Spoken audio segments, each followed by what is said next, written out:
விராட் கோலி பற்றி ராபின் உத்தப்பா மனம் திறந்து பேசியிருக்காரு. அதாவது 2025 அதிக ரன்களுக்கு சொந்தக்காரர் ஆவாருன்னு, அதை சாம்பியன்ஸ் டிராஃபிலேருந்து தொடங்குவாருன்னு கூறியிருக்காரு. சாம்பியன்ஸ் டிராஃபியில் சவுத் ஆப்பிரிக்கா ஆப்கானிஸ்தான் அணிகள் மோதினாங்க. இதில் சவுத் ஆப்பிரிக்கா அணி 107 ரன்கள் வித்தியாசத்தில் இமாலய வெற்றி பெற்றாங்க. கேரளா அணி இறுதிப் போட்டிக்கு நுழைஞ்சு வரலாற்று சாதனை பண்ணியிருக்காங்க. இதுவரை ரஞ்சி டிராஃபியில் கேரளா அணி ஃபைனல் மேட்ச் வர போனதே இல்லையாம். ஷிகர் தவான் MS தோனியை பற்றி பாராட்டி பேசியிருக்காரு.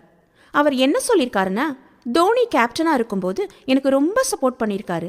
எனக்கு மட்டும் இல்லை, ரோஹித் சர்மாவுக்கும் நல்லா சப்போர்ட் பண்ணாரு. அவரோட வழிகாட்டுதல் ரொம்பவும் உதவியாக இருந்துச்சுன்னு சொல்லியிருக்காரு. இன்னைக்கு நடக்கவுள்ள ஆஸ்திரேலியா இங்கிலாந்து மேட்ச்ல எந்த அணி வெற்றி பெறும்? உங்க கருத்தை கமெண்ட் செக்ஷன்ல கமெண்ட் பண்ணுங்க. Bye friends.